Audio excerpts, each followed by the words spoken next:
If you want to grow endless basil all year round, this video is for you. I'm sharing my favorite techniques for basil growth, propagation, and harvest.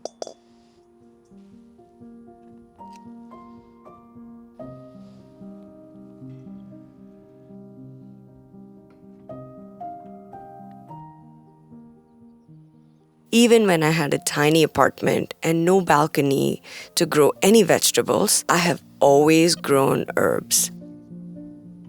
Different kinds of herbs. And one of my favorite herb has been basil. I've always had it growing in my home, whether it's Genovese basil or tulsi, also known as holy basil. My main challenge with basil used to be that I could never grow it throughout the year and was always running short of the plants. But recently, with some experiments, I have found that not only do I have endless amount of basil to use in my cooking, but also to use in various flower arrangements. I'm growing these indeterminate vining tomatoes with a different technique, so I knew that I would have space at the base of these tomatoes and decided to plant various herbs here. I will make a detailed video about the tomatoes soon, so keep an eye out for that.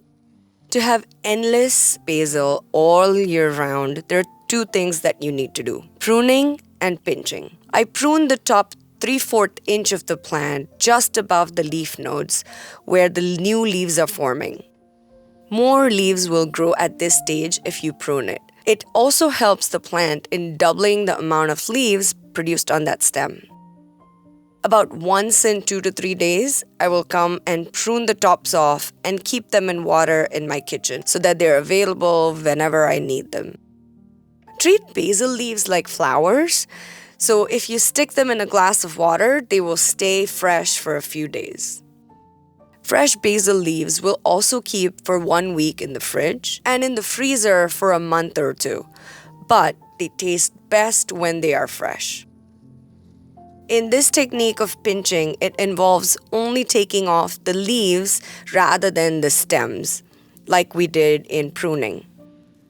I also started propagating my basil in water every month. This way, even if one of my plants goes to flower, I can always have a fresh supply of basil. It is important to note that once the basil plants start flowering, the stems turn woody and leaves become bitter. If you want to keep the plant in its vegetative state, keep pinching off the blooms before they are formed. That way, you would always have fresh leaves to use in your cooking.